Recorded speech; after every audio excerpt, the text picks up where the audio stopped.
नमस्कार, आपका स्वागत है सुरागीलाल न्यूज चैनल के उत्तराखंड बुलेटिन में। मैं हूं अनुश्री भारद्वाज और नजर डालते हैं आज की दिन भर की फटाफट खबरों पर। एसएसपी ने पुलिस बल को चुस्त दुरुस्त रखने के लिए कराई परेड। शहर में हुई पानी की किल्लत, पेयजल टैंकरों पर आश्रित हुए लोग। जनता को मिला तोहफा, बिजली कटौती के दौरान पानी की समस्या से अब मिलेगी निजात। विद्यार्थी परिषद के कार्यकर्ताओं ने फूका कुलपति का पुतला। नैनीताल में पर्यटकों के लिए पुलिस करेगी व्यवस्था। शहरी विकास मंत्री डॉक्टर प्रेमचंद अग्रवाल ने की समीक्षा बैठक। जिलाधिकारी उदयराज सिंह की अध्यक्षता में हुआ बैठक का आयोजन। सीएम धामी ने कहा, चारधाम यात्रा में शासन व पुलिस वरिष्ठ अधिकारी ग्राउंड जीरो पर देखेंगे यात्रा व्यवस्थाएं। सड़क हादसे में महिला हुई घायल, ग्रामीणों ने किया नगर निगम के खिलाफ प्रदर्शन। ऑपरेशन स्माइल के तहत अब तक 76 लापता लोग बरामद। अब खबरें विस्तार से। एसएसपी अल्मोड़ा ने पुलिस बल को शारीरिक व मानसिक रूप से चुस्त दुरुस्त रखने के लिए परेड कराई, जिस दौरान उन्होंने स्वयं भी दौड़ लगाकर पुलिस बल को अच्छी फिटनेस के लिए प्रेरित किया। आपको बता दें, इस बीच दौड़, ड्रिल, शस्त्राभ्यास, सल्यूट, स्क्वाड ड्रिल का अभ्यास कराया गया एवं पुलिस लाइन के कार्यालय में कर्मचारी मैस का भी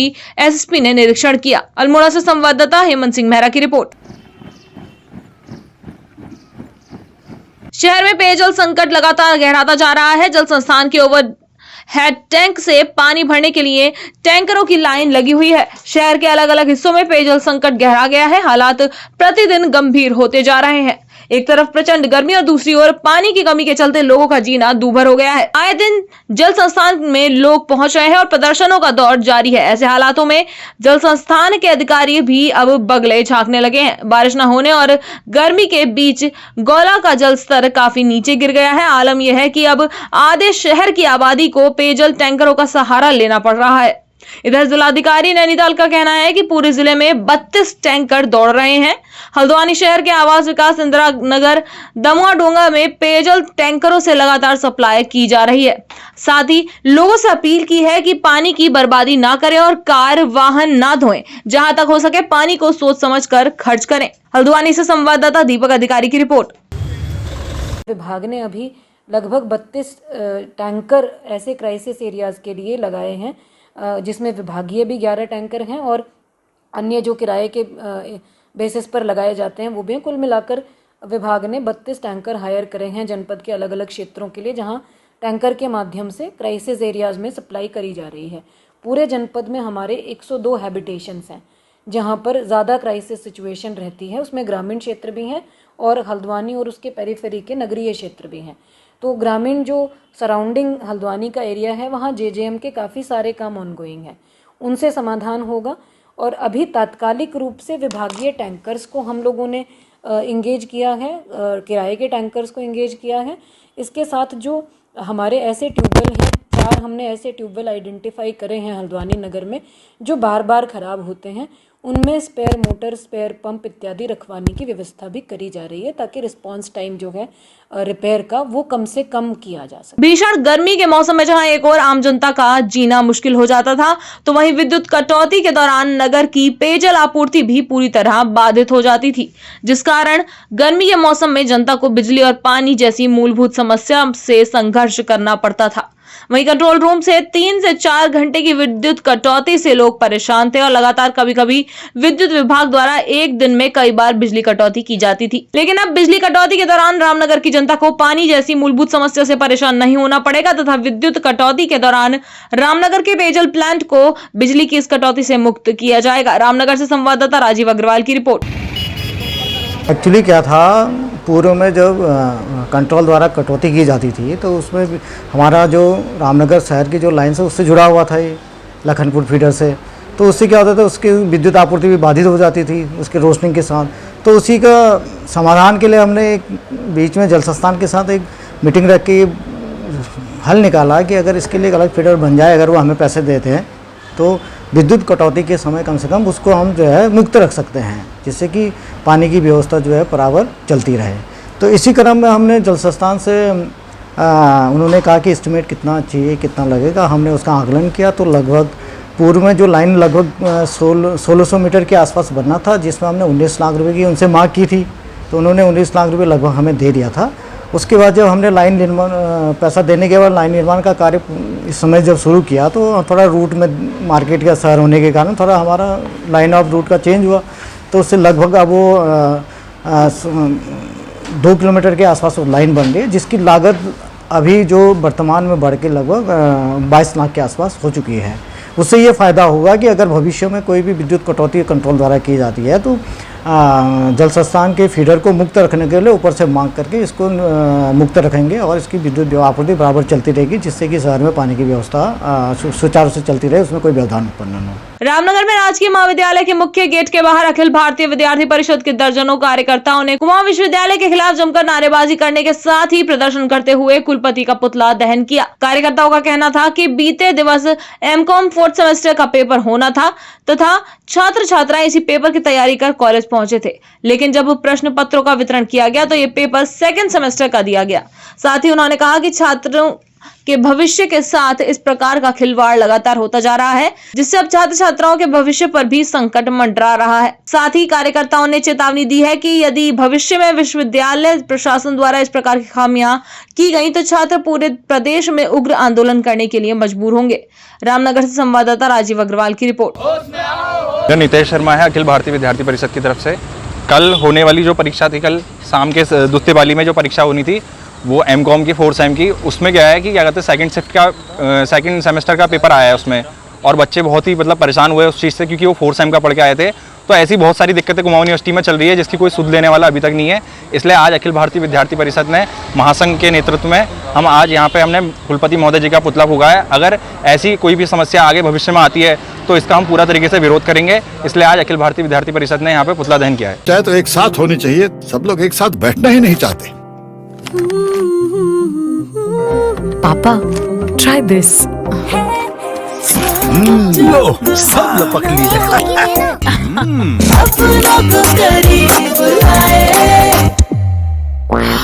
ये क्या हाल कर दिया है रूम का? बस कल से चाय? कल से चाय मेरे रूम में। देवरपन नमकीन। पर्यटन सीजन के चलते नैनीताल पुलिस ने देश विदेश से आने वाले पर्यटकों के लिए सभी तैयारियां पूरी कर ली हैं। ट्रैफिक रूट डायवर्जन से लेकर पार्किंग की व्यवस्था और शटल सेवा को लेकर पुलिस ने पूरा खाका तैयार कर लिया है। इस बार पर्यटकों को नैनीताल और अन्य पर्यटन स्थलों की ओर आने में किसी प्रकार की कोई परेशानी ना हो, इसके लिए पुलिस पहले ही होमवर्क कर चुकी है। वरिष्ठ पुलिस अधीक्षक प्रहलाद नारायण मीणा का कहना है कि देश विदेश से आने वाले पर्यटकों को बिना जाम में फंसे और बेहतर पार्किंग की व्यवस्था मिले, इसके लिए ट्रैफिक डायवर्जन और पार्किंग की व्यवस्था की गई है। रामनगर से संवाददाता राजीव अग्रवाल की रिपोर्ट। देखिए, जो टूरिस्ट सीजन शुरू होने वाला है नैनीताल में, उसके लिए हमने अपने लेवल पर डिप्लोमेंट प्लान तैयार कर लिया। इसके साथ ही हम उत्तराखंड की जो हमारी सीमा है वहीं से कुछ डाइवर्जन के साइन बोर्ड हम लगा रहे हैं, ताकि लोगों को पता रहे कि उनको किस डेस्टिनेशन में कौन सा रूट लेना है। और नैनीताल में जैसे आप लोगों को पता है कि नैनीताल में जब पीक सीजन चलता है तो ऐसे लोग जिनके होटल्स में पार्किंग अवेलेबल नहीं है, उनको शटल सर्विसेज से वहाँ जाना होता है, तो उसके लिए शटल सर्विसेज भी हमने तैयार कर ली है। साथ ही कैची धाम हमारा एक बड़ा धार्मिक स्थल है जहाँ पर काफ़ी संख्या में अब लोग दर्शनार्थी आ रहे हैं, तो उसके लिए हम लोगों ने भवाली से और जो हमारा कैची धाम है वहाँ तक का जो है उसके लिए पार्किंग आइडेंटिफाई की है और शटल सर्विसेज भी आइडेंटिफाई कर लिए। बड़ा जब मेला लगेगा तो उसमें शटल सर्विसेज चलाएंगे। इसके साथ ही भीमताल मुक्तेश्वर में भी फोर्स की तैनाती की गई। शहरी विकास मंत्री डॉक्टर प्रेमचंद अग्रवाल ने की समीक्षा बैठक। बता दें, बैठक में चारधाम यात्रा की व्यवस्थाओं पर चर्चा की गई। साथ ही प्रेमचंद अग्रवाल ने अधिकारियों को भी चारधाम यात्रा मार्गों पर यात्रियों के लिए समुचित व्यवस्थाओं को उपलब्ध कराने के निर्देश दिए। देहरादून से संवाददाता सुनील राज की रिपोर्ट। जनपद में जल संरक्षण एवं ग्रीष्मकालीन धान के क्षेत्रफल को कम करने एवं वैकल्पिक रूप से अन्य फसलों को बढ़ावा दिए जाने हेतु जिलाधिकारी उदयराज सिंह की अध्यक्षता में डॉक्टर एपीजे अब्दुल कलाम सभागार में कृषि वैज्ञानिकों, कृषि संगठनों, प्रगतिशील कृषकों व संबंधित अधिकारियों के बीच गहन मंथन किया गया। जिलाधिकारी ने कहा कि जल संरक्षण के साथ ही जीविकोपार्जन करना अति महत्वपूर्ण है।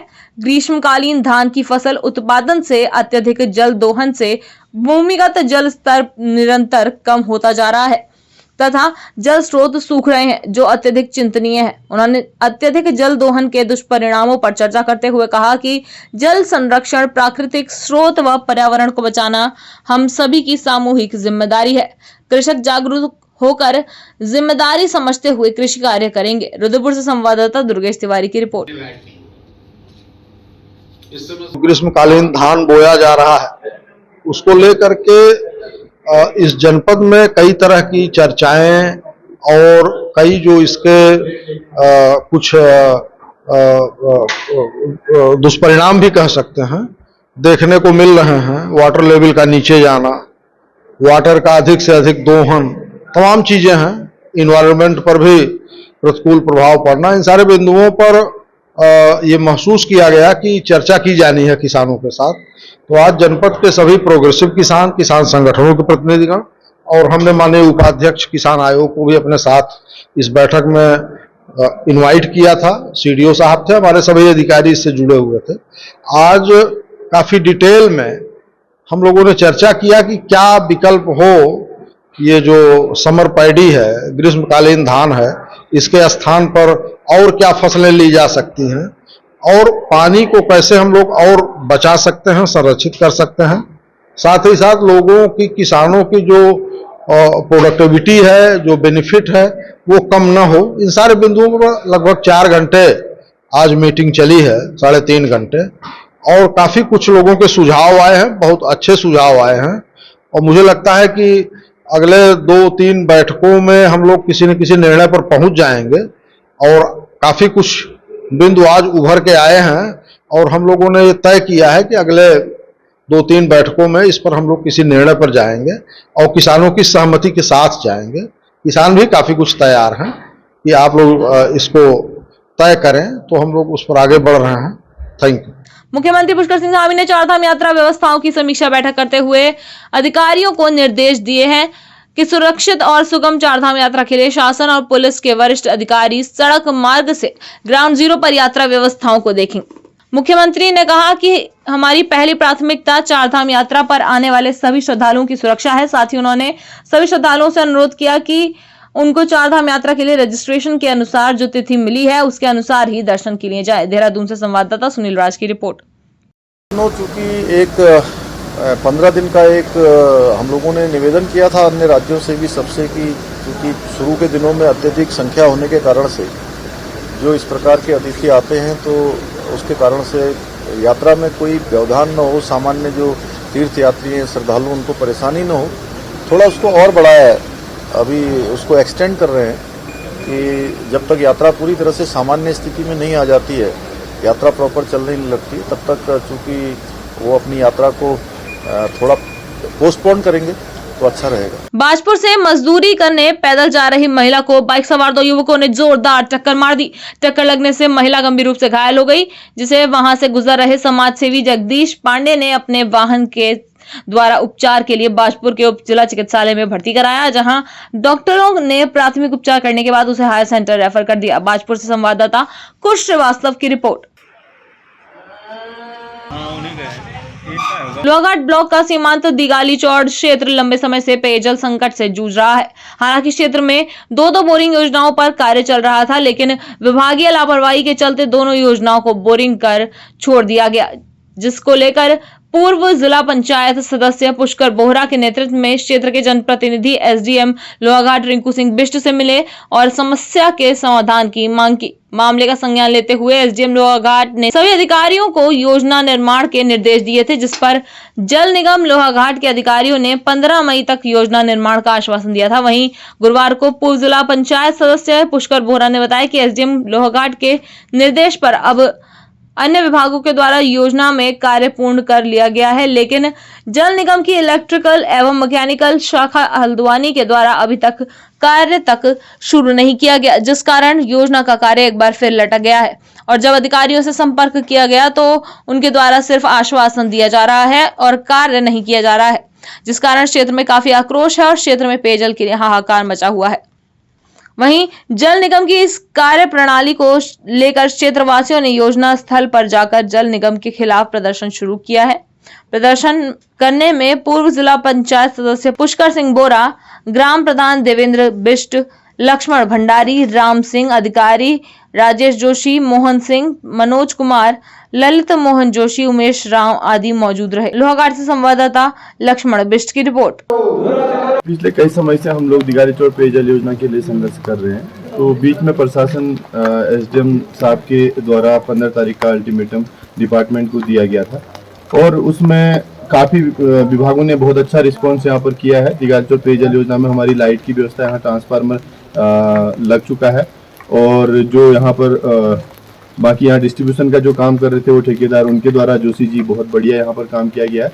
लेकिन यहाँ पर जो लापरवाही की जा रही है वो E&M हल्द्वानी के द्वारा की जा रही है, वरना आज हमें 2-3 दिन हो जाते कि हम लोग पानी पीते। अभी भी उनको जब भी हम लोग फोन कर रहे हैं तो वो टाल मटोल कर रहे हैं और एक हफ्ते का वो हमें टाइम देते हैं। एक हफ्ते बाद फिर उनकी जो डेट होती है वो पोस्टपोन हो जाती है। तो हम लोग यहाँ पर एकत्रित हुए हैं, बहुत जल्दी हम E&M के खिलाफ यहाँ पर आंदोलन करेंगे। कार्य को अति शीघ्र पूर्ण करने का प्रयास किया जाए, क्योंकि जल की समस्या बहुत मेन है हमारे यहाँ, और बस यही कहना है कि कार्य को जल्दी से जल्दी पूरा किया जाए। हम लगातार दिगार छोड़ पेयजल लाइन के जगह संघर्ष कर रहे हैं। इसी बीच हम सब लोग जनप्रतिनिधि यहाँ से जनता की आवाज़ लेके हम SDM मैडम के पास गए और उनके आश्वासन पर 15 तारीख तक जो हमारा काम होता है बिजली का और पंप का E&M हल्द्वानी द्वारा, उसमें बिजली का काम हो चुका है। लेकिन E&M वाले लगातार फोन करने पर ये कह रहे हैं कि 2-4 दिन बाद तो काम नहीं हो पा रहा है, जिसकी वजह से हमारी पानी की समस्या लगातार बनी हुई है। चाहे तो एक साथ होनी चाहिए, सब लोग एक साथ बैठना ही नहीं चाहते। पापा ट्राई दिस। लो सब लपक लिए।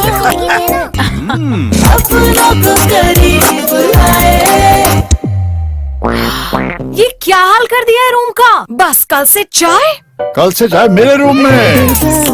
देवर पान नमकीन। उत्तराखंड के पुलिस महानिदेशक अभिनव कुमार की पहल पर प्रदेश स्तरीय ऑपरेशन स्माइल अभियान चलाया जा रहा है, जिसके तहत उधम सिंह नगर पुलिस के SSP डॉक्टर मंजुनाथ TC ने जनपद स्तरीय ऑपरेशन स्माइल 1 मई 2024 से शुरू किया, जिसमें अब तक टीम ने 76 लापता लोगों को बरामद कर परिजनों को सौंप दिया है। रुद्रपुर से संवाददाता दुर्गेश तिवारी की रिपोर्ट। पुलिस मुख्यालय की ओर से एक अभियान चलाया जा रहा है ऑपरेशन स्माइल, जिसमें गुमशुदा जो किसी भी आयु वर्ग के हैं, महिला हैं, पुरुष हैं, उनको खोज के उनके परिजनों से मिलाने का हम लोग लगातार इसमें प्रयास कर रहे हैं। और इस काम के लिए टोटल 4 टीमें बनाई गई हैं, जिनको अलग अलग थाना वाइज इनको टास्क दिया गया है। और जो सबसे पहले चरण में हम लोगों ने जो गुमशुदा लोग थे, जिनकी पूर्व में गुमशुदगी या अपहरण की उसमें अभियोग पंजीकृत हैं, उनको पहले हमने वेरीफाई किया, उन्हें तस्दीक किया और उसके बाद उनको सर्च किया। और इस अभियान में एक बड़ी सफलता हम लोगों को मिली है, जिसमें 13 तारीख तक यानी कि कल तक हम 76, जिसमें महिला पुरुष दोनों वर्ग शामिल हैं, 76 लोगों को हमने ढूंढकर उनके परिजनों के सुपुर्द किया। और डेफिनेटली इससे परिजन इनके काफ़ी खुश हैं और पुलिस के इस कार्य की सराहना की जा रही है। और ये अभियान हमारा निरंतर जारी रहेगा। यदि आपको भी किसी लावारिस की या किसी ऐसे व्यक्ति की जो अपना नाम पता नहीं बता पा रहा है, अगर आपको सूचना मिलती है तो आप नज़दीकी थाने में संपर्क करें और पुलिस पूरा प्रयास करेगी कि उनके परिजनों को ढूंढ के और वो जो लापता व्यक्ति है या लावारिस हवाला में जो घूम रहा है उसको उसके परिजनों से मिलाया जा सके। 1 मई से अभियान शुरू हुआ था और ये जो मैं आंकड़ा आपको दे रहा हूँ 76 लोगों को मिलवाने का, ये 13 मई तक का है। आज के लिए बस इतना ही। उत्तराखंड से जुड़ी सभी खबरों को जानने के लिए जुड़े रहें सुरागीलाल न्यूज चैनल से।